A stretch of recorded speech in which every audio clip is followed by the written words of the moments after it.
الذي بنعمته تتم الصالحات الذي علم القرآن وأكرمنا بالإسلام وأنعم علينا بالإيمان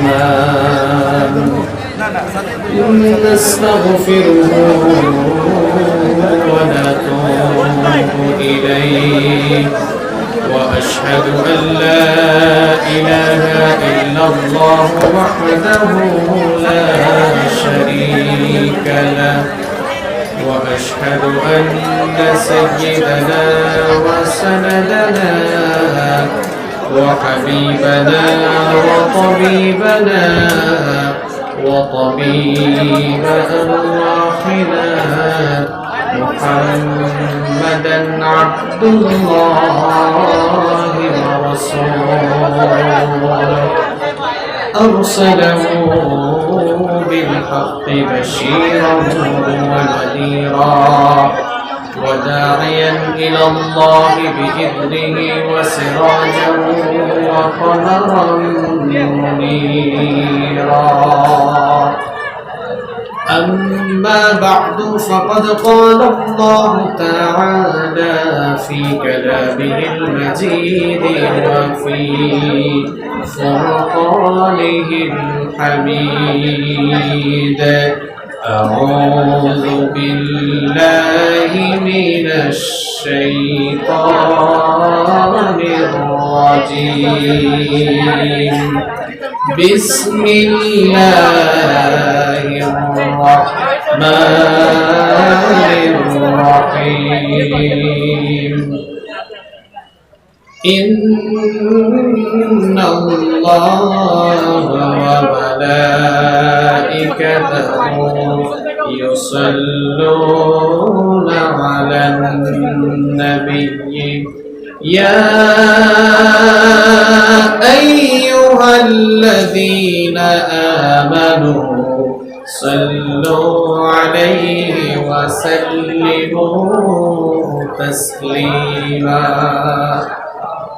সবাই কথাবার্তা বন্ধ করে নবীর উপরে দরুদ পাঠ করেন আল্লাহুম্মা সাল্লি আলা মুহাম্মাদ ওয়া আলা আলি মুহাম্মাদ كما صليت على إبراهيم وعلى آل إبراهيم إنك حميد مجيد اللهم بارك على محمد وعلى آل محمد كما باركت على إبراهيم وعلى آل إبراهيم إنك حميد مجيد ربي زدني علما ربي زدني علما رب اشرح لي صدري ويسر لي أمري واحلل عقدة من لساني يفقهوا قولي سبحانك لا علم لنا إلا ما علمتنا إنك أنت العليم الحكيم صدق الله العظيم سبحان الله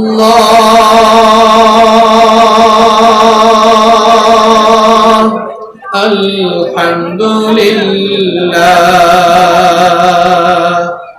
لا إله إلا الله পড়তে পারবেন না সবাই পড়েন সুবহানাল্লাহ আলহামদুলিল্লাহ লা ইলাহা ইল্লাল্লাহ সুবহানাল্লাহ আলহামদুলিল্লাহ লা ইলাহা ইল্লাল্লাহ তুমি বাঁচাও তুমি মারো অবিরত ক্ষমা করো তুমি বাঁচাও তুমি মারো অবিরত ক্ষমা করো ধরার যে জন তাকে ধরো ধরার যে জন তাকে ধরো তোমার মুঠোয় ছবি আল্লাহ সুবহানাল্লাহ আলহামদুলিল্লাহ লা ইলাহা ইল্লাল্লাহ সুবহানাল্লাহ আলহামদুলিল্লাহ লা ইলাহা ইল্লাল্লাহ তোমার রিজিকে পরে অবাধ্য হই কেমন করে তোমার রিজিকে পরে অবাধ্য হই কেমন করে খুঁজে না পাই কোনো ভাষা খুঁজে না পাই কোনো ভাষা শুকর গুজার করার আল্লাহ সুবহানাল্লাহ আলহামদুলিল্লাহ লা ইলাহা ইল্লাল্লাহ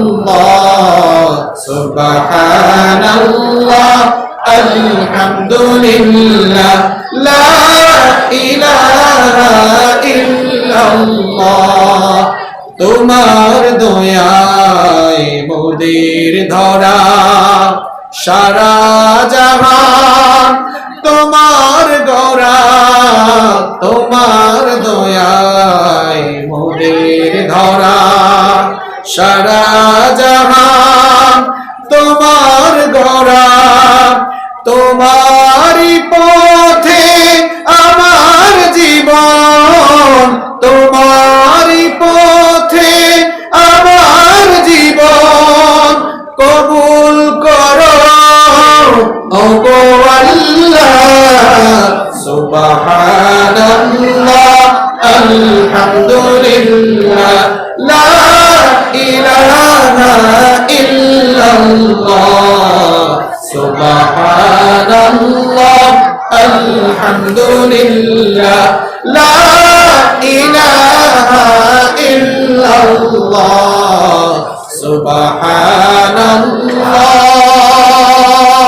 সুবহানাল্লাহ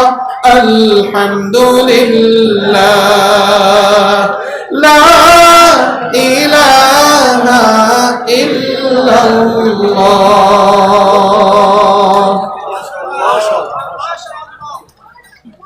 বাংলাদেশের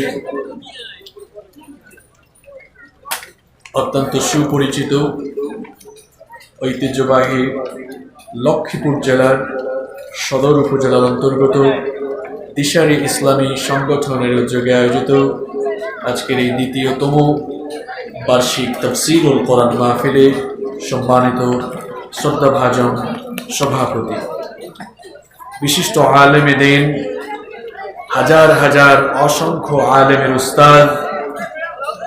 উস্তাদুল আসাতিদা বাংলাদেশের উলামা অঙ্গনের উজ্জ্বল নক্ষত্র আমাদের শ্রদ্ধাভাজন অভিভাবক আমাদের মাথার মুকুট বাংলাদেশ কওমি মাদ্রাসা শিক্ষা বোর্ড বেফাকের প্রধান প্রশিক্ষক হযরত মাওলানা শিব্বির আহমেদ সাহেব আতালাল্লাহু উমরাহু ওয়া বারাকাল্লাহু ফি হায়াতিহি আমরা সবাই বলি আমিন আমিন। প্রোগ্রামে উপস্থিত সম্মানিত শ্রদ্ধাভাজন উলামায়ে কেরাম আমার সামনে বসা প্রাণপ্রিয় লক্ষ্মীপুরবাসী আপনারা সবাই কেমন আছেন? সবাই ভালো আছেন? আলহামদুলিল্লাহ। আমাদেরকে সুস্থতার সাথে বাঁচিয়ে রেখে বৃষ্টি স্নাত এই আবহাওয়াকে উপেক্ষা করে এমনকি বৃষ্টির মধ্যে ভিজে ভিজেও কোরআনের প্রতি ভালোবাসার বহিঃপ্রকাশ ঘটিয়ে এই ময়দানে থাকার সৌভাগ্য জেনে দিয়েছেন তিনি কে? কোরআনের প্রতি আপনাদের ভালোবাসা কেমন এই বৃষ্টির মধ্যে আপনাদের উপস্থিতি প্রমাণ করছে। এটা আলাদা করে ব্যাখ্যা করার কোনো অবকাশ রাখে না।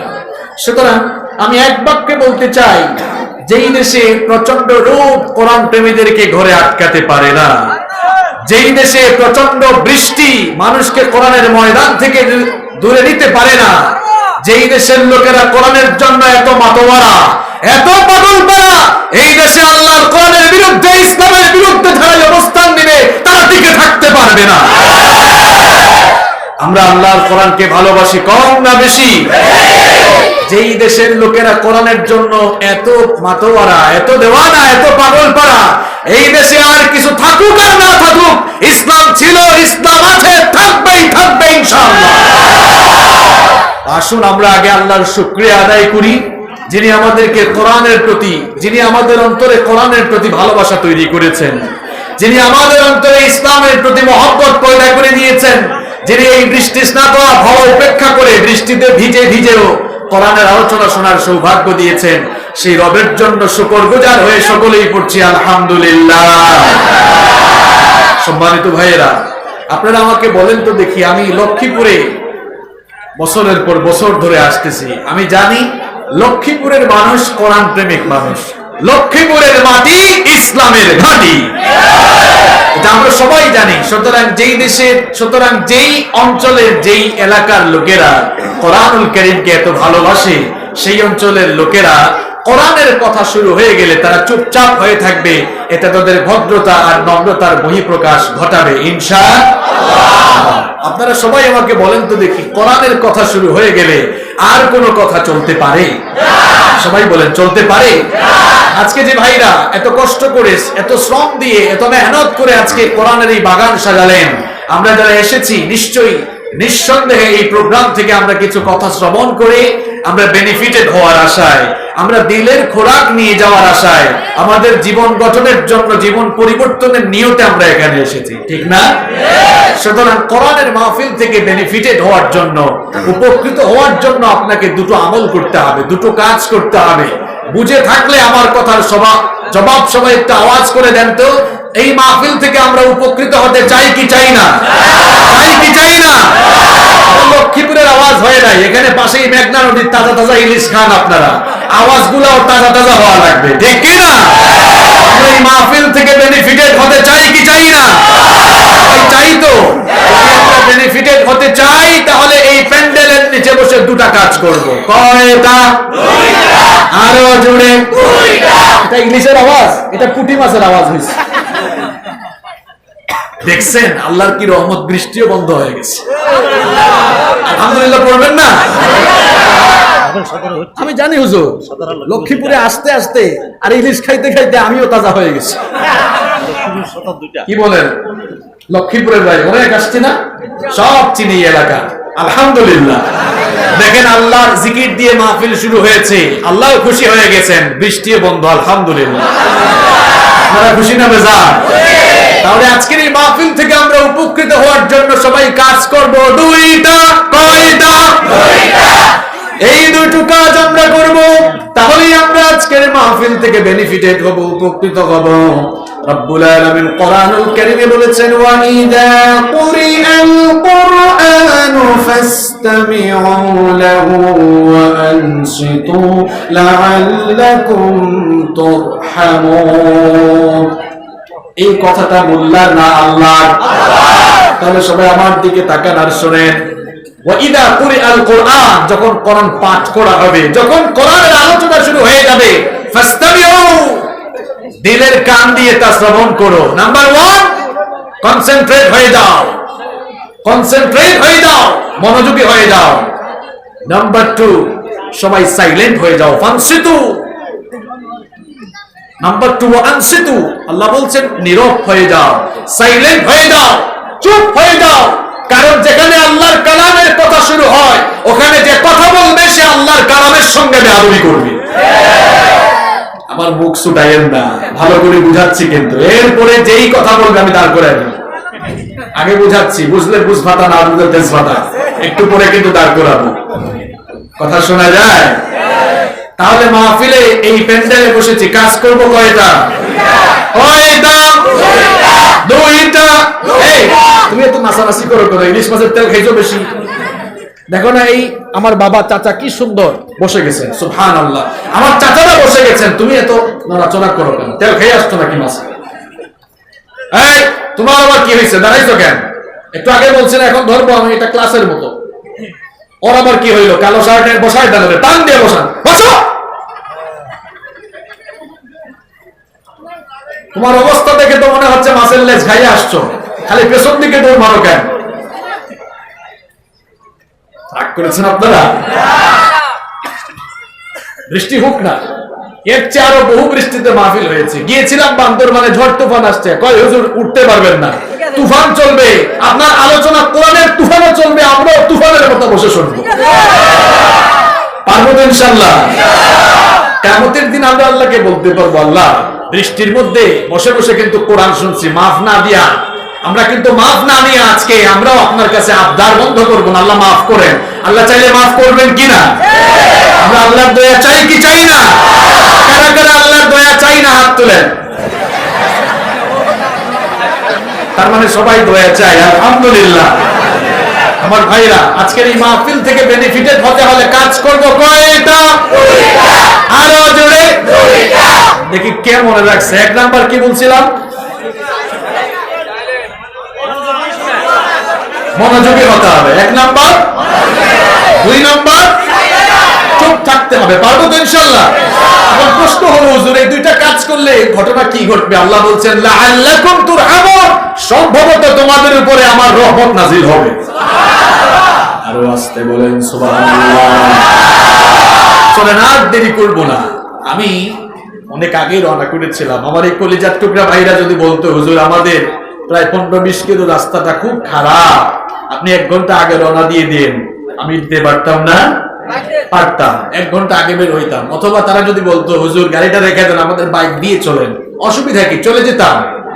তাহলে আরো আগে আসা যেত, আরো বেশি করে কথা বলা যেত, ঠিক না? তো ভবিষ্যতে এরা তো দ্বিতীয় বার্ষিক মাহফিল, এদের কিছু ভুল হবে, এগুলো পরামর্শ আগামীতে তারা কাজে লাগাবে ইনশাআল্লাহ। সম্মানিত ভাইয়েরা, আমি 2 সালাতের মধ্যবর্তী সময়ে আপনাদের সামনে কোরআনুল কারীম থেকে কিছু কথা বলার জন্য বসেছি। আমরা একটি সালাত অলরেডি কমপ্লিট করেছি। যেই সালাত আমরা কমপ্লিট করে এখানে বসেছি, এই সালাতটার নাম কি? মাগরিব। কিছুক্ষণ পর আপকামিং যে সালাত আমাদের সামনে এখন আসন্ন আসতেছে, ওই সালাতটার নাম কি? এই যে মাগরিব ইশার মাঝখানে বসলাম। তো নামাজ আমাদের জন্য ফরজ না নফল? কথা বলেন। এই নামাজ আল্লাহ তাআলা আমাদের জন্য কেন ফরজ করলেন? ভাই, যেন আপনি আল্লাহ তাআলাকে সাজদা দেন, এই জন্য, তাই না? বুঝে শুনে বলেন। আল্লাহ আমাদের জন্য প্রত্যেকদিন নামাজ ফরজ করেছেন কয়বার? এটা লক্ষ্মীপুরের আওয়াজ না, এটা ইলিশের আওয়াজ না, পুঁটি মাছের আওয়াজ। কয়বার? এই 5 বার যে আল্লাহ নামাজের জন্য আমাদেরকে আদেশ দিলেন, অর্ডার দিলেন, হুকুম দিলেন, কেন? আমরা যেন 5 বার গিয়ে আল্লাহকে সাজদা দিই, আল্লাহ সাজদা পাবেন। এটাই কি উদ্দেশ্য? কথা শুনতেছেন? উদ্দেশ্য এটাই। অনেকে কনফিউশনে পড়ে গেছে, তাহলে উদ্দেশ্যটা কি? আপনি সাজদা দিবেন, আল্লাহর সাজদার খুব অভাব পড়ছে, যে আপনার সাজদা নিয়া এরপরে আল্লাহ খুশি হবেন। আপনি আল্লাহকে, আপনার মতো আবুল কালাম, আব্দুল সালাম, আব্দুল সাত্তার, আবার কারো নাম মিলে গেলে রাগ করেন না, এটা জাস্ট এক্সাম্পল। আমার আপনার মতো মানুষ আল্লাহকে সাজদা না দিলে আল্লাহর কোনো লস আছে? কারণ ইউসাব্বিহু লিল্লাহি মা ফিস সামাওয়াতি ওয়া মা ফিল আরদ, আসমান জমিনের প্রত্যেকটি সৃষ্টি ইবাদত গুজারি, এরপরে আসমান জমিনের প্রত্যেকটি সৃষ্টি জিকির আর তাসবিহ জপে যায়। তিনি কি? তিনি কে? আপনি আল্লাহর জিকির না করলে, আল্লাহকে সাজদা না দিলে আল্লাহ কোনো লস আছে? আপনি সাজদা দিলে লাভ আপনার, না দিলে লসও আপনার। তাহলে বলতে পারেন, হুজুর তাইলে আল্লাহ নামাজটা দিয়েছেন কেন? কি কারণে আল্লাহ নামাজ দিলেন? নামাজ আল্লাহ তাআলা দিয়েছেন, এটি হচ্ছে একজন মুসলমানের সামগ্রিক জীবনের ট্রেনিং, প্রশিক্ষণ গ্রহণের জন্য। 5 ওয়াক্ত 5 বার আল্লাহ সালাত দিয়েছেন আপনার জীবন গঠনের জন্য, আপনার জীবন সাজাবার জন্য। সকল অন্তর্নিহিত শিক্ষা এই নামাজের ভেতরে দিয়েছেন কে? আল্লাহ। আপনি শুধু 5 বার যাবেন আর ঠুকঠাক করে সাজদা দিয়ে চলে আসবেন। এই জন্য এই সাজদা দেওয়ার জন্য আর রুকু সাজদা করে ফিজিক্যাল এক্সারসাইজের জন্য এই নামাজ আল্লাহ তাআলা দেন নাই। এর পেছনে বিরাট একটি উদ্দেশ্য রয়েছে। নামাজ আদায়ের মাধ্যমে, নামাজের আনুষ্ঠানিক ইবাদতগুলো করানোর মাধ্যমে আল্লাহ তাআলা আপনার ব্যক্তি জীবন, পরিবার এবং সমাজ গঠনের যে শিক্ষাগুলো রয়েছে সেগুলো আপনাকে শিখিয়ে দিতে চান, এবং এর মাধ্যমে আপনার জীবনের আমূল পরিবর্তন ঘটিয়ে আল্লাহ আপনাকে জান্নাতের রাস্তা দেখাতে চান। এই জন্য নামাজের ভেতরে অন্তর্নিহিত কিছু শিক্ষা লুকিয়ে আছে, সেগুলো যদি আপনি না জানেন আর ডেইলি গিয়ে 5 বার নামাজ আদায় করেন, সাজদা দেন, মুসল্লি মরার আগ পর্যন্ত নামাজই পড়বে, কিন্তু এই নামাজ তার জন্য কোনো বেনিফিট, কোনো কল্যাণ বয়ে আনতে পারবে না। খুব অল্প সময়ে আমি আপনাদের সামনে নামাজের এমন কিছু শিক্ষা তুলে ধরবো। 2 নামাজের মধ্যবর্তী সময়ে বসছি তো, এই নামাজ আমাদেরকে কি শেখায়, নামাজ আমাদেরকে কি শেখায়, এরকম কয়েকটি পয়েন্ট বলবো। এগুলো যদি আমরা আমাদের জীবনে বাস্তবায়ন করতাম, করতে পারতাম, কিংবা আমরা যদি করতে পারি, ব্যক্তি জীবন, আমাদের personal life, family life, social life সব পরিবর্তন হয়ে যাবে। শান্তি আর রহমতের বাড়িধারা আসমান থেকে নাজিল করবেন কে? নাজিল করবেন কে? আল্লাহ। আসুন আমরা কয়েকটি শিক্ষা জেনে নেই। নাম্বার 1, 1 নাম্বার হচ্ছে সালাত। Teach us to stay united. নামাজ আমাদেরকে ঐক্যবদ্ধ থাকার শিক্ষা দেয়। সবাই বলেন তো দেখি, নামাজ কি একা একা ফরজ করা হয়েছে নাকি ঐক্যবদ্ধভাবে জামাতের সাথে ফরজ করা হয়েছে? পুঁটি মাছের মতো না ইলিশ মাছের মতো আওয়াজ দেন। নামাজ কি একা একা ফরজ করা হয়েছে নাকি জামাতের সাথে ফরজ করা হয়েছে? নামাজকে রব্বুল আলামিন জামাতের সাথে ফরজ করেছেন। এই জন্য কোরআনুল কারীমের 2 নম্বর সূরা সূরাতুল বাকারা এর 43 নম্বর আয়াতে রব্বুল আলামিন জানিয়ে দিলেন, ওয়া আকিমুস সালাতা ওয়া আতুজ যাকাতা ওয়ারকাউ মা'আর রাকিঈন। সালাত কায়েম করো, যাকাত দাও, আর রুকুকারীদের সঙ্গে গিয়ে রুকু করো। অর্থাৎ যারা সালাত আদায় করছে তাদের সাথে গিয়ে জামাতের সাথে তুমি ঐক্যবদ্ধভাবে নামাজ আদায় করো। এই যে নামাজ জামাতের সঙ্গে ফরজ করা হলো, নামাজে খুব সুন্দর ঐক্যের বন্ধন, ঐক্যের চিত্র আমরা দেখি। বলেন তো দেখি, নামাজে ঢোকার পরে, মসজিদে যাওয়ার পরে কওমি হুজুরের পাশে যদি আলিয়ার হুজুর দাঁড়ায়, কওমির হুজুর কি বলে নাকি, বেটা আলিয়া তুই খালিয়া, তুই আমার পিছনে যা, এমন কথা বলে নাকি? আমার আলিয়ার হুজুর কি বলে নাকি, তুমি কওমির হুজুর, তুমি পিছনে যাও, এটাকে বলে নাকি? কি সুন্দর, কি চমৎকার চিত্র। কওমির পাশে আলিয়া দাঁড়ায়, আলিয়ার পাশে কওমি দাঁড়ায়, কোনো ঠেলাঠেলি নাই। মসজিদে ঢোকার পরে আওয়ামী লীগের কোনো ভাই কি বলে নাকি, আমি ক্ষমতাসীন, আমি সামনে, তুমি বিরোধী দল পিছনে যাও, এটা বলে নাকি? বরং দেখা যায় নামাজে ঢোকার পরে আওয়ামী লীগের পাশে বিএনপি দাঁড়ায়, আওয়ামী লীগের পাশে জামাতে ইসলাম দাঁড়ায়, হেফাজত দাঁড়ায়, আহলে হাদিস দাঁড়ায়, আহলে হাদিসের পাশে সুন্নি দাঁড়ায়, কোনো ঠেলাঠেলি, কোনো গুতাগুতি নাই। নামাজের ভিতরে, মসজিদের ভিতরে কোনো গুতাগুতি নাই। এখন বলেন তো দেখি, মসজিদের বাইরে গুতাগুতি এখন কম না বেশি? আরো জোরে বলেন। নামাজের মসজিদের মধ্যে কি সুন্দর ভাই ভাই একসাথে হয়ে দাঁড়ায়। ইকামত শেষ হওয়ার পরে ইমাম সাহেব বলেন, ইস্তাউ আকিমু সুফুফাকুম ওয়াতাদিলু। হজ আর উমরা করছেন কে কে? হাত তোলেন তো দেখি। এটা একজন ভাই পাওয়া গেছে। আচ্ছা, যারা হারামাইন শরীফাইন মক্কা মদিনায় যারা সালাত আদায় করেছেন, আপনারা এখন ইন্টারনেটের যুগ, অনেকে আপনারা মোবাইলে সালাত দেখেন না? মক্কা মদিনার নামাজ ফেসবুক, ইউটিউবে দেখেন, দেখবেন ওখানে ইকামত দেওয়ার পরে ইমাম সাহেব আরবিতে কি জানি কয় না? এগুলো কি ইমাম সাহেব নিজে নিজে বানিয়েছে? না, এগুলো যার আমল তিনি হচ্ছেন মুহাম্মদ সাল্লাল্লাহু। দেখবেন ইমাম সাহেব আরবিতে বলে ইস্তাউ আকিমু সুফুফাকুম ওয়াতাদিলু, অথবা বলে সাফফু সুফুফাকুম ওয়াতারাসু ওয়াসুদ্দুল খালাল, বলে কিনা? আমাদের সম্মানিত ইমাম ভাইয়েরা, আমাদের দেশে ওই আমলগুলো করার দরকার আছে না নাই? আরবিতে না পারেন বাংলায় বলেন, কাঁধে কাঁধ লাগিয়ে কাতারগুলো সোজা করে দাঁড়ান। দেখা যায় কি সুন্দর, এক ভাই আরেক ভাইয়ের সাথে কাঁধে কাঁধ লাগিয়ে দাঁড়ায়, ওখানে কোনো মারামারি করে। নামাজের বাইরে গেলে মারামারি কম না বেশি? আপনাদের কথা আর কি বলবো, আমরা এক হুজুর আরেক হুজুরই দেখতে পারি এটা আর কি জানি। আর উনি বলে সালামও দেয় না, আছে না নাই? এখন আমাদের গুতাগুতির কারণে ইসলাম বিরোধীদের জুলুম নির্যাতন ইসলাম ওরা লোকদের উপরে কম না বেশি? অথচ নামাজের ভেতরে এই ঐক্যটা যদি নামাজের বাইরে থাকতো তাহলে ইসলাম শক্তিশালী হতো না দুর্বল হতো? এজন্য বুখারীর হাদিসে নবীজি বলেছেন আল মুমিনু লিল মুমিনি কাল বুনিয়ান, আল মুমিনু লিল মুমিনি কাল বুনিয়ান ইয়াশুদ্দু বা'দুহু বা'দান। এক মুমিনের সাথে আরেক মুমিনের সম্পর্ক হবে একটি দেয়ালের মধ্যে একটা ইটের সাথে আরেকটা ইট যেমন লাগোয়া থাকে, এক মুমিনের সাথে আরেক মুমিনের সম্পর্ক এমন হবে। একটা বাস্তবিক উদাহরণ দেই, এই যে এই খুঁটি থেকে এই খুঁটি, মনে করেন এখানে আমরা একটা পিলার দাঁড় করাবো, ওইখানে একটা ইট, এখানে একটা ইট, এখানে একটা ইট, ওইখানে আরেকটা ইট, এরকম এক দুই হাত গ্যাপ দিয়ে দিয়ে যদি ইট লাগানো হয় এটা কি দেওয়াল হবে? এটা তো দেওয়াল হবে না। দুই তিন পিস উপরে রাখার পর 3-4 বছরের বাচ্চা এসে ঠুনকা মারলো ওইটা কি হবে? পড়ে যাবে। আর ইট গুলোকে যখন কাছাকাছি পাশাপাশি লাগানো হবে, কাছাকাছি পাশাপাশি যখন লাগানো হবে আর বালি সিমেন্ট দিয়ে যখন আস্তরের টলেট দেওয়া হবে তখন এক শক্তিশালী দেওয়াল হবে না দুর্বল দেওয়াল হবে? তখন এটাকে ধাক্কাইয়া ফেলানো এত সহজ? এই উদাহরণ দিলাম কেন? আলাদা আলাদা ইট থাকলে যেমন শক্তিশালী দেওয়াল হয় না, ঠিক তেমনি ভাবে মুসলমানদের ভেতরে দলাদলি করলে ইসলাম কখনো কায়েম হবে না। আর যখন একটি শক্তিশালী দেওয়াল নির্মাণের জন্য ইট পাশাপাশি থাকে, এইভাবে যদি পাশাপাশি মুসলমানরা ঐক্যবদ্ধ হয়ে যায়, সব দলাদলি বাদ দিয়ে একজুটি হয়ে যায়, এমন শক্তিশালী দেওয়াল হবে, এই দেওয়ালকে ধাক্কা দেওয়া দূরের কথা, ইসলাম বিরোধীরা, কোরআন বিরোধীরা ইসলামের বিরুদ্ধে কথা বলার সাহস পাবে না। আরো একটা সুন্দর উদাহরণ দেই, আপনার হাতে কেউ একটা লাঠি দিল, কি দিল? পুঁটি মাছের মতো না ইলিশ মাছের মতো আওয়াজ দেন, হাতের মধ্যে কি দিল? এবার বলা হলো ভাই লাঠিটা ভাঙেন। বলেন তো একটা লাঠি ভাঙা সহজ না অনেক কঠিন? পাবলিক তো কথা কয় না।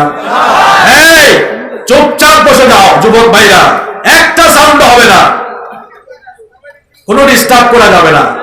আলোচনার শুরুতেই বলেছি আল্লাহর কোরআনের কথা শুরু হয়েছে, এখানে তোমার আমার মতো সাদামাটা মার্কা লোকের কথা আর চলতে পারে? চুপচাপ থেকে শুনতে হবে, একদম সাইলেন্ট, কোনো আওয়াজ হবে না, শুধু আওয়াজ হবে আল্লাহর কালামে। সম্মানিত ভাইরা, একটা লাঠি আপনার হাতে দেওয়া হলো, বলা হলো এই লাঠিটা ভাঙেন। একটা লাঠি ভাঙা সহজ না কঠিন? ভেঙে যাবে। এবার 1000 লাঠি আপনার হাতে দিয়ে বলা হলো এটা ভাঙেন, কুতাকুতি শুরু হবে, ভাঙতে পারবে? কি বুঝলেন? আমরা যদি সামান্য মাসআলাগত পার্থক্যের কারণে আলাদা আলাদা হয়ে যায়, ইসলাম বিরোধীরা যখন যাকে ধরবে মেরুদণ্ড ভেঙে দিবে। আর যদি 1000 লাঠির মতো সবাই ঐক্যবদ্ধ থাকতে পারি, আমাদেরকে বলা দূরের কথা, আমাদের বিরুদ্ধে কথা বলার সাহস পাবে না।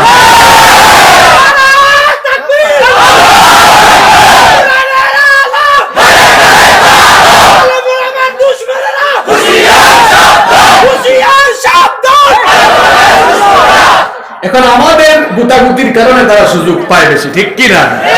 এখন অবস্থা হয়ে গেছে এমন আলেমে আলেমে গুতাগুতি, আর ইসলাম বিরোধীতে দোস্তি, আছে না নাই? আলেমে আলেমে বিভেদ, এখন জালিমে জালিমে দোস্তি, আলেমে আলেমে বিভেদ, এখন জালিমে জালিমে দোস্তি, পথের ঠিকানা জানা নেই কারো, কে কোথায় পাবে স্বস্তি, কে কোথায় পাবে স্বস্তি। সালাতে দুহাত কোথায় বাঁধবে নবীর উপরে বুকে, আমিন বলবে চুপিসারে নাকি সজোরে আওয়াজ ফুকে, ছোট আর ছোট বিষয় নিয়েও চলছে ভীষণ দ্বন্দ্ব, সব দল ভাবে আমরাই ভালো অন্যরা কালো মন্দ, খরচ নিয়ে তো মারামারি নেই নফলে সফল ডুব, টুপির আকার আকৃতি নিয়ে গবেষণা হয় খুব। এখন টুপি দিয়ে আমরা ইসলাম যাচাই করি, এটা কওমি টুপি, এটা আলিয়া টুপি, এটা জরগুনাই টুপি, এটা হেফাজত টুপি, এটা সুন্নি টুপি, এটা আহলে হাদিস টুপি। এই মুসলমানরা টুপির মধ্যে তুমি ইসলাম খুঁজো, এই জন্য টুপিটা খাইতে খাইতে তোমার মেরুদণ্ড ভাঙে। খরচ নিয়ে তো মারামারি নেই নফলে সফল ডুব, টুপির আকার আকৃতি নিয়ে গবেষণা হয় খুব। ওই সুযোগে আবরাহা দেখো হাকিয়ে বেড়ায় হস্তি, জালিমে জালিমে দোস্তি, আলেমে আলেমে বিভেদ এখন জালিমে জালিমে দোস্তি। পথের ঠিকানা জানা নেই কারো, কে কোথায় পাবে স্বস্তি, কে কোথায় পাবে স্বস্তি। খ্যাতির নেশায় আলেমের মন ব্যস্ত, ভীষণ ব্যস্ত। এই সমাজের সব কাজে তাই জালিমের হাতে ন্যস্ত। নিজের হিসাব করে না আলেম অন্যের কথা ভাবে, বিরোধকারীরা জান্নাতে নাকি জাহান্নামেই যাবে। কাফের ফাসিক লক্ষ ফতোয়া পকেটেই আছে জমা, আল্লাহর কাছে ছাড় আছে তবু তার কাছে নেই ক্ষমা। ফেরার চেরাগে চিনতে পারেনি এখনো আপন পথ, জালিমের হাতে চলে গেছে তাই নিজের সাজানো ঘর। হেরার চেরাগে চিনতে পারেনি এখনো আপন পথ, জালিমের হাতে চলে গেছে তাই নিজের সাজানো ঘর। সালতানাতের মিনার হারিয়ে আশ্রয় তার বস্তি, জালিমে জালিমে দোস্তি, আলেমে আলেমে বিভেদ এখন জালিমে জালিমে দোস্তি। পথের ঠিকানা জানা নেই কারো, কে কোথায় পাবে স্বস্তি, কে কোথায় পাবে স্বস্তি। কথাগুলো বাস্তব না অবাস্তব? আমরা যদি এই গুতাগুতি বাদ দিয়ে সব দল এবং মতের আলেমরা এক টেবিলে বসতে পারতাম, আল্লাহর কসম এই দেশের মুসলমানরা আলেমদেরকে মাথার তাজ বানিয়ে রাখতো। এই দেশের সকল মুসলমানরা আলেম ওলামাদেরকে এক দেখতে চায়, আর নামাজ আমাদেরকে তাই শেখায়, ঠিক কি না? কি আজীব অবস্থা! এখন আমি নাচতে না জুড়ে, হাত বুকে না নাভিতে, এইটা নিয়ে গুতাগুতি করে মসজিদ আলাদা, ঠিক কি না? ঘটনা একটা মনে পড়ে গেছে, বলবো বলবো। এক লোক সফরে বের হয়েছে, এক লোক সফরে বের হয়েছে, মাঝ পথে আসরের নামাজের আজান হয়েছে। লোকটা ভাবলো আজান যেহেতু হয়েছে নামাজে ঢুকে যাই, মসজিদে ঢুকলো। লোকটা সবসময় নাভির উপরে হাত বাঁধে, আল্লাহু আকবার বলে হাত বেঁধেছে, কিন্তু তার দুর্ভাগ্য ওই মসজিদের সবাই হাত বাঁধে বুকে উপরে। সালাম ফেরাই এরা বললে রে ধর, কোন জায়গা থেকে আসছে, দৌড়ান শুরু করছে। দৌড়ানো খাইতে খাইতে এবার লোকটা এক জায়গায় গিয়ে এদের হাত থেকে রেহাই পেয়েছে, হাঁপাইতেছে, হাঁটা শুরু করেছে। কিছুক্ষণ যাওয়ার পরে মাগরিবের আজান হয়েছে, আরেক এলাকায় আসছে। এবার চিন্তা করলো আজান যেহেতু হয়েছে মসজিদে ঢুকে যায়। ঢোকার সময় চিন্তা করতেছে এবার আসরের নামাজের মতো আর ভুল করবো না, যে দৌড়ানো খাইছি। এবার হাত বাঁধছে বুকের উপরে। লোকটার দুর্ভাগ্য ওই মসজিদের সবাই হাত বাঁধে নাভির উপরে। সালাম ফিরে এরা বললো এ আবার কোথা থেকে আসছে রে ধর।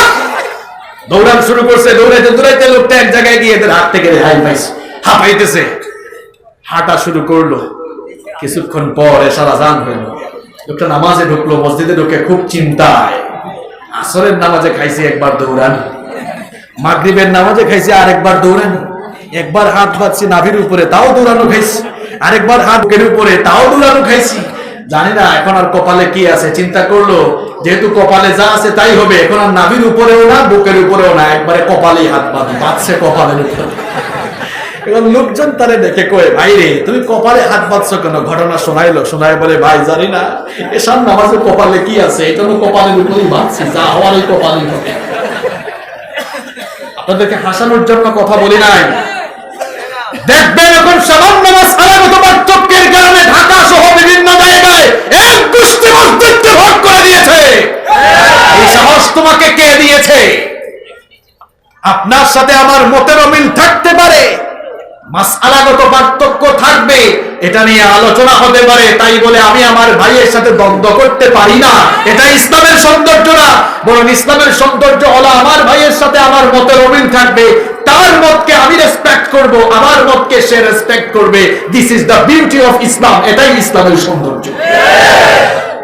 নামাজ তো এটাই শিখালো, ঐক্যবদ্ধ থাকো। বলেন নামাজে আমরা গিয়ে গুতাগুতি করি? তো দুই নামাজের মধ্যবর্তী সময়ে নামাজের শিক্ষাগুলো বুঝাচ্ছি রে ভাই। এই শিক্ষাগুলো মসজিদের বাইরে থাকলে আমাদের সমাজে শান্তি থাকতো না আরো অশান্তি বাড়তো? সবাই এক থাকতে পারবো তো? কেন আমরা এক থাকবো না? কারণ আমাদের প্রভু কয়জন? একজন। নবী কয়জন? কিতাব কয়টা? আমাদের প্রভু এক, নবীর উম্মত জীবন বিধানে ওই শিবানী কোরআন আমাদের প্রভু এক নবীর উম্মত জীবন বিধানে ওই শিবানী কোরআন তবে কেন এক নয় মুসলমান এক হও করিয়া আহ্বান বলেন আমিন। আল্লাহ আমাদেরকে এক বানায়া দেন, ঐক্যবদ্ধ হওয়ার তৌফিক দেন। কষ্ট হচ্ছে আপনাদের? তাহলে নামাজের এক নম্বর শিক্ষা মনে রাখতে হবে, নামাজ আমাদেরকে ঐক্যের শিক্ষা দেয়। কিসের শিক্ষা দেয়? ঐক্যবদ্ধ থাকবো তো আমরা। আমরা এই হুজুর আর এই হুজুরকে দেখতে পারেন, এগুলা বাদ দেন। কওমি মাদ্রাসার আলেম তিনি আমার ভাই, আলিয়া মাদ্রাসার আলেম তিনিও আমার ভাই, আহলে হাদিসের যিনি তিনিও আমার ভাই, সুন্নি যিনি তিনিও আমার ভাই। আমরা যদি ভাই ভাই হয়ে থাকতে পারি, দেখবেন এই দেশে ইসলামের রাজ, কোরআনের রাজ কায়েম হতে বেশি দেরি হবে না ইনশাআল্লাহ। আল্লাহ আমাদেরকে তৌফিক দান করুন। আমিন। নামাজের 2 নম্বর শিক্ষা হলো, নামাজ আমাদেরকে ভেদাভেদহীন একটি সমাজ গঠন এবং ভ্রাতৃত্বের বন্ধনকে মজবুত করার শিক্ষা দেয়। নামাজে যাওয়ার পরে, মসজিদের ভেতরে যাওয়ার পরে আমাদের মধ্যে কোনো ক্লাসিফিকেশন থাকে? There is no class discrimination in salah. সালাতের ভেতরে কোনো শ্রেণী বৈষম্য নেই, কোনো ক্লাসিফিকেশন নেই, সেখানে কোনো বর্ণবাদ নেই, লিঙ্গ বৈষম্য নেই। লক্ষ্মীপুরে বাবারা ভাইয়েরা বলেন তো আমারে, নামাজে ঢোকার পরে এমপি সাহেবের পাশে একজন রিকশাওয়ালা দাঁড়িয়েছে। এমপি সাহেব কি বলবেন, এই বেটা তুই রিকশাওয়ালা, আমি পার্লামেন্ট মেম্বার, তুই আমার পাশে দাঁড়াইলি কেন, পেছনে যা? বলতে পারবে? যদি বলেও ফেলে, রিকশাওয়ালা বলবে, মিয়া তোমার এই এমপি গিরি পার্লামেন্টে গিয়ে দেখাও, যেখানে ঢুকেছো এটা আল্লাহর ঘর, এখানে তুমিও আল্লাহর গোলাম, আমিও আল্লাহর গোলাম। কিংবা আমার মতো হুজুর, হুজুরের পাশে যদি কোনো সাধারণ মানুষ ধরে, আমি কি বল ভাই আমি আলেম, দেখো না তুমি পেছনে যাও, বলা যাবে না।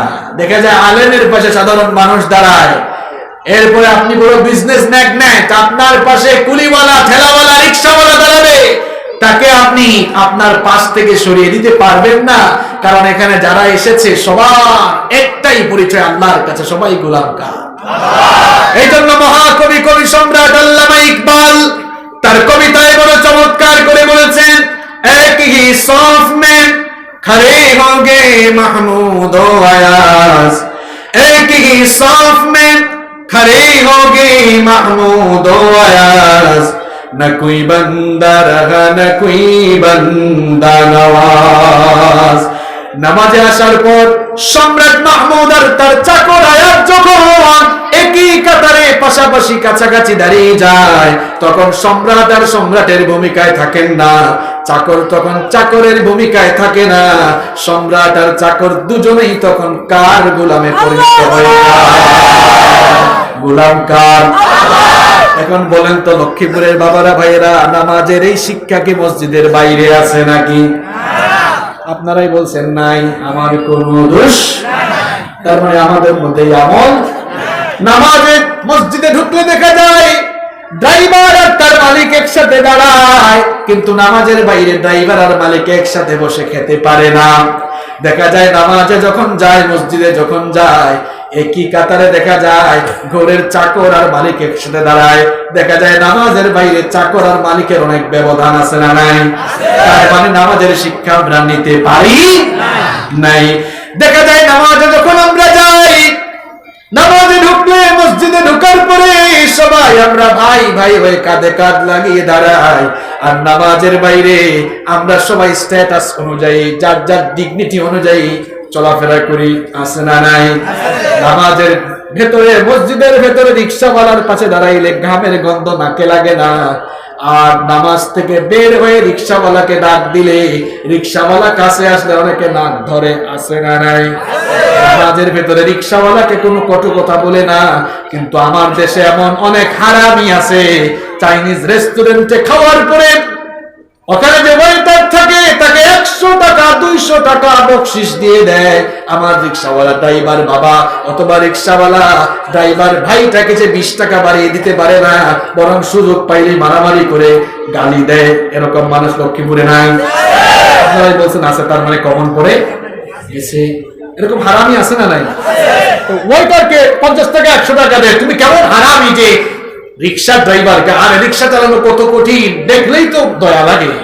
এটাকে কি বলে, কি ঘুরায়, পেটেল না, পেটেল তো না, পেটেল ঘুরায়, গাম বেবে করতেছে। 10 টাকা বাড়িয়ে দিতে পারেন না? 10 টাকা কি বাড়িয়ে দিবেন? ন্যায্য ভাড়ার চাইতেও কম দিয়া অনেক রিক্সাওয়ালা, আমার অনেক বুড়া বাবা, অনেক রিক্সাওয়ালা ভাইদের গায়ে থাপ্পড় লাগা, এরকম হারামি আছে? কি নামাজ পড়েছে আর কি নামাজ থেকে শিক্ষা নিয়েছে? ভেদাভেদহীন সমাজ আর ভ্রাতৃত্বপূর্ণ সমাজ, ভ্রাতৃত্বের বন্ধনে আবদ্ধ হওয়ার শিক্ষাটাই তো সে নামাজ থেকে নিতে পারে নাই। আমরা এই শিক্ষাটা নামাজের বাইরে অ্যাপ্লাই করতে পারবো তো? ইনশাআল্লাহ। লক্ষ্মীপুরের মতো বলেন ইনশাআল্লাহ। ইনশাআল্লাহ বলবেন না, ইনশাআল্লাহ। পারবো তো ইনশাআল্লাহ? কয়টা বললাম? আরো জোরে। মহিলাদের মতো আওয়াজ দেন কেন, একটু পুরুষের মতো দেন। কয়টা বলছি? দেখছেন আমার চাচার বয়স কত? তোমরা যুবকরা এখানে কি করো? মনে হয় তো এক বিয়ে করার সামর্থ্য নাই, তো বিয়ে করবা কিভাবে? তুমি যে বিয়ে করো নাই আমাদের সেটা বোঝা যাওয়া লাগবে কিনা? কয়টা বলছি? এখনো চাচার সমান হয়নি। কয়টা? চাচা তোমাদের আগে, তবে চাচার করবে না। তোমরা চাচার চেয়ে পিছনে আসো, আর পিছনে থাকবাই বা না কেন? এই যে আমার চাচারা যখন আমাদের মতো ইয়াং ছিলেন, তারা ঠিকঠাক মতো খাইতেন, ঘুমাইতেন। তোমরা ঠিক মতো ঘুমাও না, যেন এক একটা চেহারার দিকেও তাকানো যায় না, বিছিয়ে উঠতে উঠতে, তারপরে গাল ভাঙতে ভাঙতে এমনি হয়ে গেছে। তুমি যুবক মানুষ, তোমার চেহারা এমন কেন? সারা রাত কি করো তুমি? রাত 2টা 3টা বেজে যায় ফেসবুকে স্ক্রলিং করতে করতে। এত রাত জাগতে তোমাকে কে বলেছে? এশার নামাজের পরে দেরি করার দরকার? পড়াশোনা শেষ করে কমপ্লিট করে তাড়াতাড়ি ঘুমাও। ফজরের নামাজ আদায় করে আল্লাহকে সাজদা দিয়ে দিন শুরু করতে হবে। চেহারায় লাবণ্য দান করবেন কে? এই ফেরান লাভনি দিয়া চেহারায় লাবণ্য আনতে পারবা না। যুবক ভাইরা, ছাত্র ভাইরা, সবার আগে তাহাজ্জুদের নামাজে আল্লাহকে সাজদা দাও, এরপরে ফজরের নামাজ দিয়ে দিনটা শুরু করো। দেখবা দুনিয়া আখিরাত উজালা সফল করে দিবেন কে? ফজরের নামাজে উঠতে পারো না, কি হয়েছে তোমাদের? ছাত্র ভাইরা, তোমাদেরকে বলছি, বাবাদেরকে তো তুমি করে বলছি না, আমার ছাত্র ভাইদেরকে বলছি, যুবক ভাইদেরকে বলছি, তোমরা সকালবেলা ঘুম থেকে ওঠার সময় অ্যালার্ম দাও 8টায়। এখন সবাই কি বলি কথাটা, এটা সবাইকে বলা দরকার। আমার বাবারা, আমার ভাইরা, সকাল 8টায় ঘুম থেকে উঠবে, কারণ ইন্ডাস্ট্রিতে যেতে হবে, অফিসে যেতে হবে। 8টায় অ্যালার্ম সেট করে বউকে বলে, যারা বিবাহিত, যারা মিসকিন বিয়ে করে নেয়, এরা কই পাবে? বউকে বলে যে, বউকে খুব আদর করে বলে, বউকে আমাকে ডেকে দিও 8টায়, খবরদার 8টায় ডেকে না দিলে 9টার আগে অফিসে যেতে পারবো না। বস তখন জবাবদিহি নিবে। এখন আপনি 9টায় টাইম মতো যাওয়ার জন্য অ্যালার্ম সেট করলেন, বউকেও বলতে পারলেন, অফিসের ভয় করে যায় আছে। কোন শয়তান আপনাকে ধরলো যে ফজরের সময় ওঠার জন্য ভোর 5টার অ্যালার্ম আপনি ফোনে সেট করতে পারেন না? আপনি তো শয়তানের দাস হয়ে শয়তানের পথে জীবন পরিচালনা করে জাহান্নামের পথে হাঁটছেন। ঠিক তো কইলেন, কামগুলা কে ঘটায়? মিলে ফজরের নামাজে মানুষ হয় না কেন? আমার দেশে ফজরের নামাজে মানুষ বেশি নাকি জানাজার নামাজে মানুষ বেশি? অবস্থা দেখলে মনে হয় ফজরের নামাজ নফল আর জানাজার নামাজ ফরজে আইন। যে না, বলেন ফজরের নামাজ ফরজ না নফল? কি আজীব অবস্থা! তার বাসা থেকে মাত্র 50 হাত দূরে মসজিদে ফজরের নামাজে যায় না, কিন্তু জানাজার নামাজ আদায়ের জন্য ঢাকা থেকে গাড়ি চালায়া লক্ষ্মীপুরে চলে আসে। আর মতলবটা কোন জায়গায় জানেননি? ফজরের নামাজের আগে বক্তব্য দেওয়ার সুযোগ নাই, জানাজার নামাজের আগে বক্তব্য দেওয়ার সুযোগ আছে। কি মতলব বাস, বলে সে কি এখানে আসতো, এসে এখানে কিছু ছবি দিতে পারবে, বক্তব্য দিতে পারবে, এই জন্য শেষ। নামাজ কেন ছেড়ে দিচ্ছেন আপনি? যুবক ভাইদেরকে বলছে, সবাইকে বলছি, আমরা দিন শুরু করবো নামাজ দিই, আর ঘুমাতেও যাবো নামাজ, এই এশার নামাজটা আদায় করে। পারবো তো ইনশাআল্লাহ? কে কে পারবেন না হাত তুলেন। জোশের ঠেলায় হুশ, এরকম হইলে হবে না। আপনারা কি ভাবছেন যে হুজুর যা বলবে সব ঠিক? এই হুজুর বেঠিক, বেঠিক কথা বলে বেশি কনসেন্ট্রেশন যাচাই করার জন্য। রাগ করছেন আপনারা? এই ভাই, লাল সোয়েটার কি হয়েছে? বলছি না এই হুজুর খুব সাংঘাতিক, একদম ধরে ধরে ধরবেন। বসে যান, ভয় পাইছে, আল্লাহ কবুল করেন। কি সুন্দর পরিবেশ তৈরি হয়েছে, আলহামদুলিল্লাহ। এখন কিন্তু বৃষ্টিও নাই, রহমত টাকা, বৃষ্টিটাও আল্লাহর রহমত। বৃষ্টি দেওয়া না দেওয়া কার ইচ্ছা, এটা তো আমাদের কিছু করার নাই। আমরা বান্দা হিসাবে সব সময় যার ফয়সালার উপরে সন্তুষ্ট তিনি কি। কয়টা শিক্ষা বলেছি দেখি কার ব্রেন ভালো মনে রাখতে পারছে কিনা। 1 নাম্বার কি বলেছি, নামাজ আমাদেরকে কি শেখায়, ঐক্যবদ্ধ থাকা শেখায়। নাম্বার 2, 2 নাম্বার কি বলেছি, সমাজে সমাজে সমাজে কি ঠিক মতো বলতে হবে, মুখে কথা রাখা যাবে না। নামাজ আমাদেরকে ভ্রাতৃত্বপূর্ণ সমাজ গঠনের শিক্ষা। 3 নাম্বার, নামাজ আমাদেরকে পাঞ্চুয়ালিটি, নামাজ আমাদেরকে সময়ানুবর্তিতা শেখায়। বলেন তো, নামাজ কি আপনি আপনার টাইম মতো পড়বেন না আল্লাহর দেওয়া টাইম মতো পড়বেন? কারণ রব্বুল আলামিন বলেছেন, ইন্নাস সালাতা কানাত আলাল মুমিনিনা কিতাবাম মাওকুতা। নামাজকে সময়ানুবর্তিতার উপরে নির্দিষ্ট টাইম শিডিউলের ভিত্তিতে ফরজ যিনি করেছেন তিনি কে? ফজরের নামাজ যদি আপনি দিনের 12টা বাজে পড়েন হবে নাকি? জোহরের নামাজ যদি বলেন রাত 9টায় পড়বো হবে নাকি? না, নামাজের একটা টাইম আছে, টাইম মেনটেন করে নামাজ আদায় করতে হবে, টাইম শিডিউল মেনটেন করতে হবে। আদেশটা কার? তাহলে টাইম টাইম নামাজে আসতে হয়, টাইমলি আসতে হয়। এই যে টাইম মেনটেন করে নামাজ আমাদেরকে শেখায়, কিন্তু আমাদের এখন টাইম মেনটেন নামাজের বাইরে, মসজিদের বাইরে আছে নাই। দেখবেন যেই পোস্টারে লেখা, যেই লিফলেটে লেখা দেখবেন অনুষ্ঠান শুরু হবে 10টায়, পাবলিক বুঝে এটা 12টায়। কথা ভুল বলেছি? আমাদের কোনো কিছু টাইম মতো হয় না। আমাদের 10টার গাড়ি কয়টায় যায় কেউ জানে না। এক লোক ঢাকায় যাবে, রেলওয়ে স্টেশনে বসে আছে, 10টার টিকিট, বসে আছে। যখন স্যারও আমি বসে থাকলাম, হঠাৎ করে হুইসেল শুনছে। কই বাংলাদেশে এটা সম্ভব? একদম টাইম মতো চলে আসছে, খুশি হয়ে উঠছে, ব্যাগটেক টান দিচ্ছে। আরেকজন বলে, ভাই রে বসে যান, এটা গতকাল 10টায় যে গাড়ি ছিল ওইটা আজকে 10টায় আসছে, বসে যান। এরকম আছে না নাই? সময়ের প্রতি অবহেলা, সময়ের প্রতি অসচেতনতা, এটা আমাদের মতো আর কারো মধ্যে।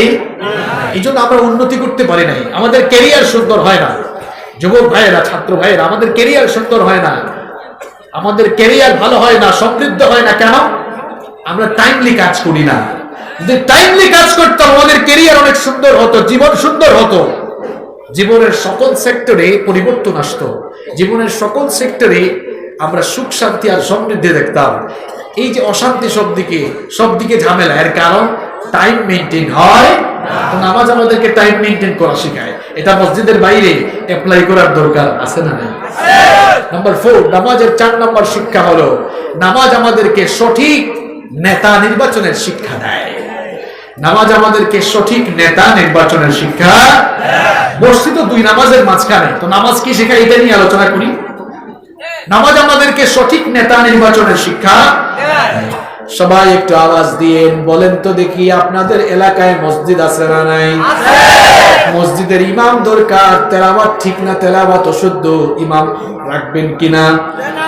অশুদ্ধ তেলাওয়াতকারী ইমামের পেছনে আমরা নামাজ পড়বো নাকি? কামিল পাশ করেন নাই, দাওরায়ে হাদিস পাশ করেন নাই, এমন আলেম, এমন কেউ যদি থাকে তার পেছনে আমরা জুমার নামাজ পড়বো নাকি?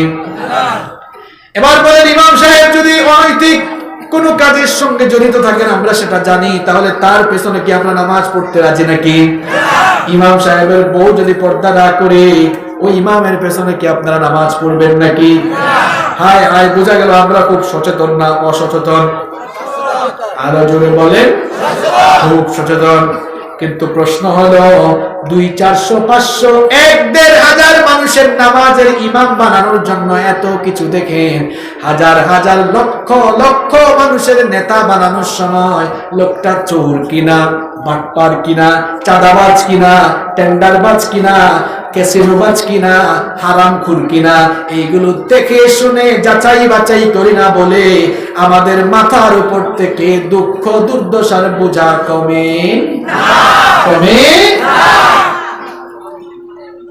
এই বুঝি আমাদের অবস্থা, এই বুঝি আমাদের অবস্থা। নামাজ তো ঠিকঠাক ইমাম না হলে নামাজ পড়েন না। তো নামাজের বাইরে যারা আপনাদেরকে চালাবে, আপনাদেরকে পরিচালনা করবে, ওই সময় কি একটু দেখতে মন চায় না এটা চোর কিনা বাটপার কিনা? যদি আমরা এগুলো দেখতাম তাহলে শেষরা চোরগুলো আমাদের মাথার উপরে উঠতে পারতো না। এখন দেখা যায় নামাজের বাইরের ইমামগুলো এমন শেষরা চোর, আমাদের খাটের নিচে জুতা থাকে, তাদের খাটের নিচে জনগণের তেল থাকে। ঠিক তো কইলেন। এদেরকে এই জায়গায় নিয়েছে কারা? আমরা। আবার স্বীকারও করছে আমরা। কি সুন্দর মানুষ। আমরা যদি আল্লাহওয়ালা লোকদেরকে আমাদের নেতা পেতাম, আমাদের সমাজ বদলে যেত, সমাজে সুখ শান্তি আসতো। দেখেন আমিরুল মুমিনিন ওমর ইবনুল খাত্তাব রাদিয়াল্লাহু আনহু, তিনি ছোটখাটো কোন ভূখণ্ডের শাসন করতেছিলেন নাকি অর্ধ পৃথিবী শাসন করেছেন? আরো জোরে বলেন। ওমর ইবনুল খাত্তাব রাদিয়াল্লাহু আনহু অর্ধ পৃথিবী শাসন করেছেন। তার শাসন আমলে তিনি একবার রাতের বেলা ঘরের ভেতরে মোমবাতি জ্বালিয়ে কাজ করছেন। ঠিক এমন সময়ে তার কিছু রিলেটিভ আত্মীয় স্বজন তার সঙ্গে দেখা করতে এসে দরজায় নক করলেন। তিনি তাদেরকে দরজায় থামিয়ে দিলেন, বললেন একটু অপেক্ষা করো। এরপরে তার সামনে থাকা মোমবাতির আগুনে ফু দিয়ে নিভিয়ে দিয়ে ওই মোমবাতির আগুন নিভিয়ে দিলেন। নতুন আরেকটি মোমবাতিতে আগুন ধরালেন। তারপরে এদেরকে বললেন এবার তোমরা ভেতরে আসো। এরা ভেতরে ঢোকার পরে কৌতূহল চেপে রাখতে না পেরে জিজ্ঞেস করলো, আমিরুল মুমিনিন, আপনার সামনেই তো মোমবাতিতে আগুন জ্বালানো ছিল, কি কারণে সেই মোমবাতির আগুন ফু দিয়ে নিভিয়ে দিয়ে নতুন আরেকটি মোমবাতি জ্বালালেন? আমিরুল মুমিনিন ওমর ইবনুল খাত্তাব রাদিয়াল্লাহু আনহু তখন বললেন, তোমরা আসার আগে আমি রাষ্ট্রের টাকায়, জনগণের টাকায় কেনা মোমবাতির আগুন জ্বালিয়ে রাষ্ট্রের জন্য, জনগণের জন্যই কাজ করছিলাম। তোমরা যখন আসলে মনে মনে ভাবলাম তোমরা আমার রিলেটিভ আত্মীয়, হয়তো তোমরা ব্যক্তিগত কথাবার্তা বলার জন্য আমার কাছে এসেছো। চিন্তা করলাম রাষ্ট্রের টাকায়, জনগণের টাকায় কেনা মোমবাতির আগুন জ্বালিয়ে ব্যক্তিগত কথাবার্তা বললে রাষ্ট্রের সম্পদ নষ্ট হবে, জনগণের আমানতের খেয়ানত হবে, আল্লাহর কাছে জবাব দেওয়া লাগবে। এই ভয়ে আমি রাষ্ট্রের টাকায়, জনগণের টাকায় কেনা মোমবাতির আগুন ফু দিয়ে নিভিয়ে নিজের টাকায় কেনা মোমবাতির আগুন জ্বালিয়ে তোমাদের সঙ্গে কথা বলছি। আল্লাহু আকবার, আল্লাহু আকবার। এমন যদি হতো আমাদের নেতা হতো, ওমরেরই মতো হতো, আবু বকরের মতো। চাই কি চাই না? চাই কি চাই না? চাইলে একটু বুবা না থেকে সবাই একটু বলেন, এমন যদি হতো আমাদের নেতা হতো, ওমরেরই মতো হতো, আবু বকরের মতো। জনগণের খোঁজ খবর নিত রাত দুপুরে, ঘুরে ঘুরে দেখতো কি কেউ আছে অনাহারে।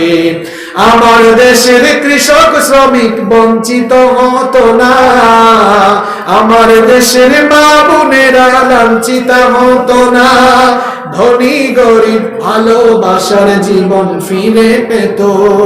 যদি আমাদের নেতা হতো, ওমরেরই মতো হতো, আবু বকরের মতো।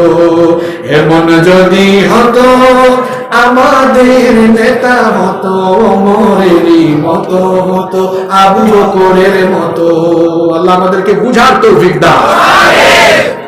তাহলে নামাজ আমাদেরকে নেতা নির্বাচনের শিক্ষা দেয়। কয় নাম্বার বলছি? আরো জোরে, পুরুষের মতো বলেন, আরো জোরে। দুপুরের খাবার খাইছি মনে হয় 12টা, আর কিচ্ছু খাই নাই, এখনো গলায় যে আওয়াজ দেখতেছেন তো আপনারা, খাইয়া আসছেন মনে একটু আগে, বেরি হচ্ছে না কথা। একটানা 5.5 ঘন্টা গাড়ি চালাই যাবো, এখনো ঠিক আছে। যুবকরাও তো আওয়াজ দেয় না। লক্ষ্মীপুরের যুবকরা কি বুড়া হয়ে গেল নাকি? দেখি তো অবিবাহিতরা একটা তাকবীর দেন, লিল্লাহি তাকবীর। বিবাহিতরা দিয়েছে কেন? মানে আরো করার ইচ্ছা আছে? অবিবাহিতরা আমার দেন তো দেখি, লিল্লাহি তাকবীর। একটু যাচাইয়ের জন্য বিবাহিতদেরকেও একটু দাবায়া দেখি, তারপরে বুঝবে এটা। বিবাহিতরা দেন তো, লিল্লাহি তাকবীর। বুঝতেছি না কিছু, সমান সমান লাগতেছে না? সমান সমান নাকি? জেনা এই ভাই বোধহয় নোয়াখালী নাকি? নোয়াখালীর মানুষ কিন্তু খুব মজা, সব কথায় কেন। আমি আসার সময় বলতেছি আমার নেক্সট মাহফিল একটু পরে নোয়াখালীতে আছে, কয়েকজন আসতেছেন কেন, ভালো আছেন কেন, কি সুন্দর ভাষা, সব জায়গায় খালি কেন। আমি যখন আরো 4-5 বছর আগে জীবনে প্রথম নোয়াখালী আসছিলাম, আমি এটা আমার প্রথম সফর ছিল, 4-5 বছর আগে আসছিলাম। হয়তো এই কি বলে কোম্পানিগঞ্জের এই দিকে কোন জায়গায় আমার স্পেসিফিক মনে নাই। খুব ভালো মানুষ, কিন্তু নোয়াখালীর মানুষ খুব ভালো মানুষ, খুব ঠান্ডা কুয়াশা পড়েছে।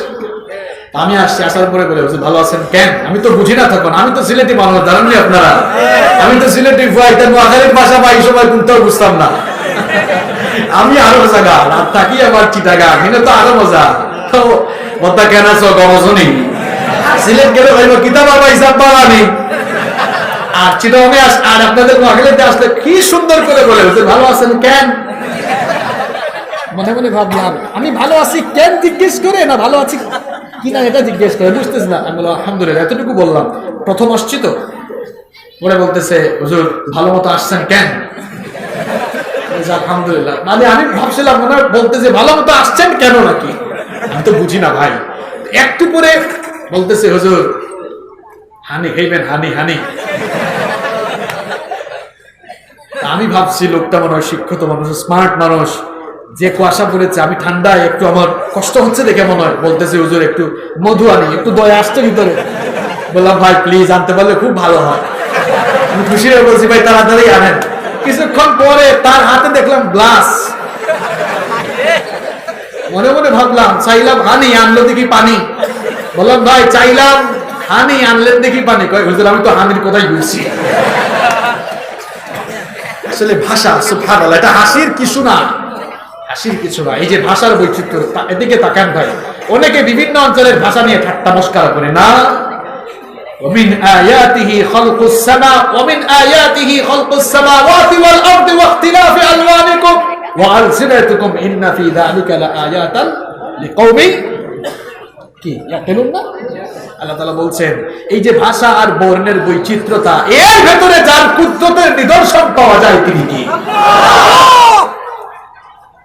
দেখেন এখানে নোয়াখালী আছে, চিটাগাং আছে, আমার সাথে সফর সঙ্গীরা।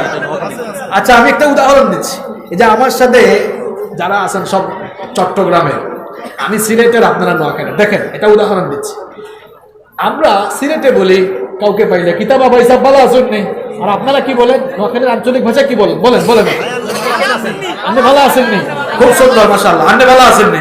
চিটাগাং বলে বদ্দা কেন আছো। এখন দেখেন হাসাহাসির জন্য বলে, দেখেন তো সিলেট, চট্টগ্রাম, নোয়াখালী, এই তিন অঞ্চলের 3 জন মানুষের ঠোঁট একরকম না দুই রকম, জিহ্বা একরকম না দুই রকম। তার মানে কথা বলার যন্ত্রপাতি এক, ভাষা এই ভাষা কি দেখা যায়। চীন দেশের মানুষেরও ঠোঁট আছে, দাঁত আছে, জিহ্বা আছে। আমরা কথা বলি বাংলায় আছে ওয়ান ওয়ান গান গান করে কি জানি বলে, আমরা কিছুই বুঝি। পৃথিবীর সব দেশের মানুষ যারা, তাদের কথা বলার যন্ত্রপাতি এক, ভাষা ভিন্ন, এর ভেতরে যার কুদরত লুকিয়ে আছে তিনি কে আল্লাহকে চিনতে পারবেন আপনি এটা দেখেই। আপনি কোন অঞ্চলের মানুষ কোন অঞ্চলের মানুষের ভাষা বুঝে না, এক নোয়াখালী আর আরেকটা সিলেটিকে দাঁড় করে দেন, একজন আরেকজনের ভাষা কিছুই বুঝবে। আমি যদি অঙ্কু সিলেটি মাথা আরম্ভ করে একবারে সারা ওয়ার্ড সিলেটি হলে নাই, আপনারা কিন্তু সারা বুঝতে নাই। বুঝতে পেরেছেন? বলছি যে আমি যদি কমপ্লিটলি সিলেটি ভাষায় এখন কথা বলা শুরু করে নেই, আপনারা কিন্তু টোটালি বুঝতে পারবেন না, কিছু কিছু বুঝবেন, তুরা বুঝবার, কিন্তু হকলটা বোঝা যাইত তুরা বুঝছে সারা মাঠ বোঝাও যায়। যাই হোক, এই যে ভাষার ভিন্নতার মধ্যে একটা মজা আছে, আল্লাহকে চেনার একটা উপায় আছে না নাই? আচ্ছা, আমরা বলছিলাম নামাজের 5 নাম্বার শিক্ষা হলো নামাজ আমাদেরকে ভুল নেতৃত্ব সংশোধন করার শিক্ষা দেয়। ভুল নেতৃত্ব সংশোধন করার শিক্ষা দেয়। বলেন তো আপনার ইমাম সাহেব নামাজে দাঁড়িয়েছেন, আমরা সকলেই জানি নামাজ যে সূরা দিয়ে শুরু করতে হয়, সূরাটার নাম কি? পুরুষের মতো আওয়াজ দিয়ে বলেন, সূরাটার নাম কি? আলহামদুলিল্লাহি রাব্বিল আলামিন আর রহমানির রহিম মালিকি ইয়াউমিদ্দিন ইয়্যাকা না'বুদু ওয়া ইয়্যাকা নাস্তাঈন ইহদিনাস সিরাতাল মুস্তাকিম সিরাতাল লাযীনা আন'আমতা আলাইহিম গায়রিল মাগদুবি আলাইহিম ওয়ালাদ-দাল্লিন।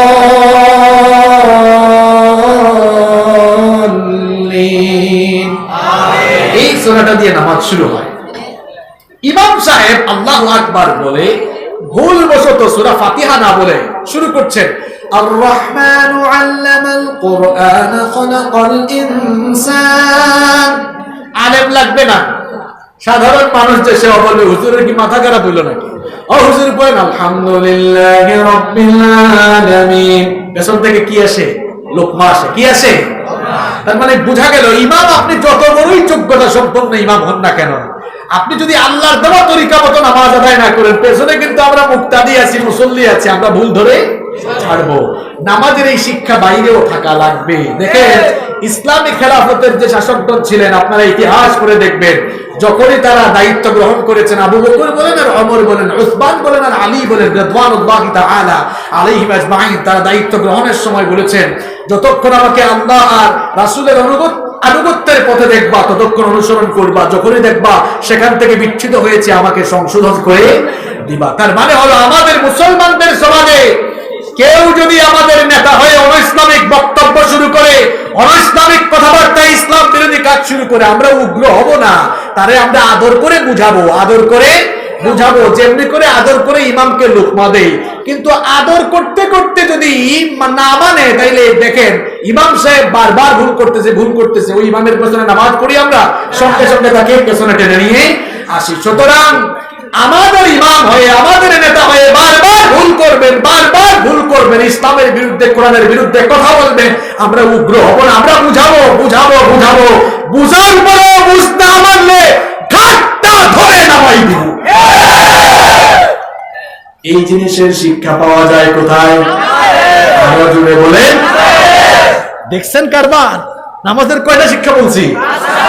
সারা রাত বললেও শেষ করা যাবে না।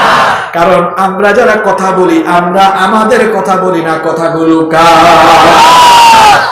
যার কথাগুলো বলি এগুলো শেষ করার মতো নয়। কারণ রব্বুল আলামিন নিজেই বলেছেন কুল্লাউ কানাল বাহরু মিদাদান লিকালিমাতি রাব্বি লানাফিদাল বাহরু ক্বাবলা আন তানফাদা কালিমাতু রাব্বি ওয়ালাউ জিনা বিমিসলিহি মাদাদা।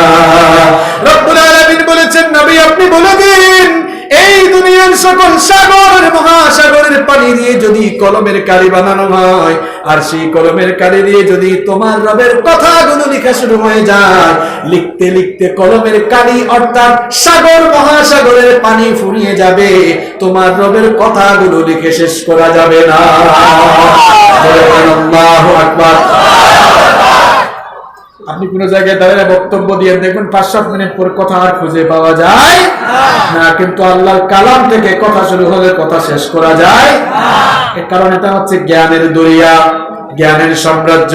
এই জ্ঞানের সাম্রাজ্যের অতল গহ্বরে অতল তলদেশে অবগাহন করা তো দূরের কথা, তীরে হাঁটতে হাঁটতে একটা বালুকণাও গোনা সম্ভব হবে না। কারণ কালামটা কার? নামাজের শিক্ষা বলছি কয়টা?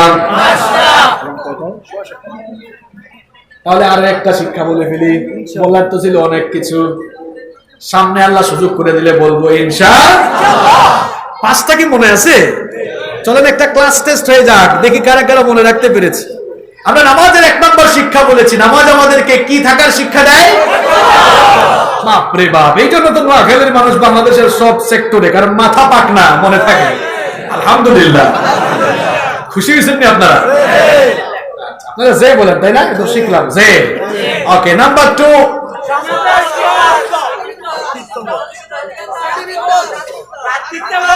এই তো ভ্রাতৃত্ববোধ। ঠিক আছে, ভ্রাতৃত্ববোধ শেখায়। নাম্বার 3, নামাজ আমাদেরকে টাইম মেইনটেইন শেখায়। নাম্বার 4, নামাজ আমাদেরকে সঠিক নেতা নির্বাচন শেখায়। নাম্বার 5, নামাজ আমাদেরকে ভুল নেতৃত্ব সংশোধন শেখায়। এরপরে নাম্বার 6 নাম্বার, নামাজ আমাদেরকে কোরআন ভিত্তিক, কোরআনের আলোয় আলোকিত জীবন গঠন শেখায়। কোরআন দিয়ে জীবন চালাতে হবে, এটা নামাজ শেখায়। আমি তো আগেই বলেছি, একজন মানুষ নামাজ বুঝলে তার জীবন সাকসেসফুল হয়ে যাবে, আর কিছুই লাগবে না। বলেন তো, নামাজের মধ্যে কোন বই থেকে তেলাওয়াত করা বাধ্যতামূলক? পুরুষ মানুষের মতো আওয়াজ দেন। নামাজের ভেতরে কোন বই থেকে তেলাওয়াত করা কম্পালসারি, বাধ্যতামূলক? আরো জোরে কোরআন, আরো জোরে, আরো জোরে, জোরে বলেন কোরআন। বলেন তো, আপনাদের এলাকার হুজুর বুখারীর উস্তাদ, বুখারী পড়ান, তিনি ভাবলেন আমি বুখারীর উস্তাদ, আমি যে বুখারীর উস্তাদ এটা বোঝানো দরকার। আল্লাহু আকবার। আন আবি হুরায়রা রাদিয়াল্লাহু আনহু قال قال رسول الله صلى الله عليه وسلم, বুখারী তেলাওয়াত দিয়ে নামাজ শুরু, নামাজ হবে নাকি? আপনি বললেন হুজুর বুখারীর উস্তাদ, আপনি মাদ্রাসায় গিয়ে বুখারী পড়ান, নামাজের ভেতরে চলবে কোরআন। এটা কি বুখারীকে ছোট করলাম? না, আপনি কোরআন বোঝার জন্য বুখারী দরকার আছে, কারণ আপনি শুধু কোরআন দিয়ে কোরআন বুঝতে পারবেন না, কোরআন বোঝার জন্য হাদিসেরও। কিন্তু আমি এক্সাম্পলটা দিয়েছি, কোরআন দিয়ে যে জীবন চালাবেন, হাদিস ছাড়া কিন্তু জীবনে কোনোদিন কোরআন বুঝতে পারবেন না। আমার দেশে কোনো একশোরের লোক বের হয়েছে হাদিস মানতে চায় না, খালি কোরআন দিয়ে আপনি আপনার জীবন পরিচালনা করতে পারবেন না। নবীজি বলেছেন, তারাক্তু ফীকুম আমরাইন লান তাদিল্লু মা তামাসসাকতুম বিহিমা, দুটো জিনিস দিয়ে যাচ্ছি, এগুলো আঁকড়ে ধরলে পথভ্রষ্ট হবে না। এক নাম্বার আল্লাহর কিতাব, দুই নাম্বার আমার সুন্নাহ। সুবহানাল্লাহ। হাদিস লাগবে কোরআন বোঝার জন্য। আমি এটা বুঝাচ্ছি এই জন্য যে আমরা অনেকেই নামাজের ভেতরে মসজিদে কোরআন মানি, বাইরে কোরআন মানি না। নামাজের মধ্যে কোরআন ছাড়া অন্য কোনো বই থেকে তেলাওয়াত করা যায়? তাহলে নামাজ আমাদেরকে কি শেখায় দেখেন। নামাজের ভেতরে কোরআন পড়া, কোরআন তেলাওয়াত যেমন বাধ্যতামূলক, ঠিক তেমনি ভাবে মসজিদের বাহিরে এই কোরআনের আইন সব জায়গায় মানাটাও হলো বাধ্যতামূলক। এখন মসজিদে কোরআনের আইন মানে কোরআন তেলাওয়াত করে সমাজে কোরআনের আইন চলতে দেয় না, কোরআনের কথা বলতে দেয় না। কোরআনের দায়ীদের উপরে জুলুম নির্যাতন আছে, মাথায় টুপি লাগায়, আবার হুজুরদের বিরুদ্ধে বক্তব্য দেয়। আমি শুনছি কুকুর নাকি ভাদ্র মাস আসলে পাগলা হয়। আমার দেশে নতুন করে এক পাগলা কোত্থেকে জানিয়ে আসছে, প্রত্যেক দিনই তার পাগলামি বাড়তেছে। এই পাগলার পাগলামি যদি বন্ধ না হয়, মানুষ যে কি করবে মানুষই জানে, আমি জানি। এই পাগলা কয়েকদিন পর পর কি জানি বলে, আবুল তাবুল বলে। কিছুদিন, আমি তো কারো নাম বলতেছি না, কিছুদিন আগে হুজুরদের নাকি দাড়ি মুসকামায় দিবে। আমি বলেছিলাম এটা কোনো ব্যক্তিত্ববান মানুষের কথা হতে পারে না, এটা কেবল নাপিতের ঘরের নাপিত বলতে পারে। আযান হয়ে গেছে, আমি আর কথা বলবো না। আল্লাহ আমলের তৌফিক দান করুন। আসসালামু আলাইকুম ওয়া রাহমাতুল্লাহি ওয়া বারাকাতুহু।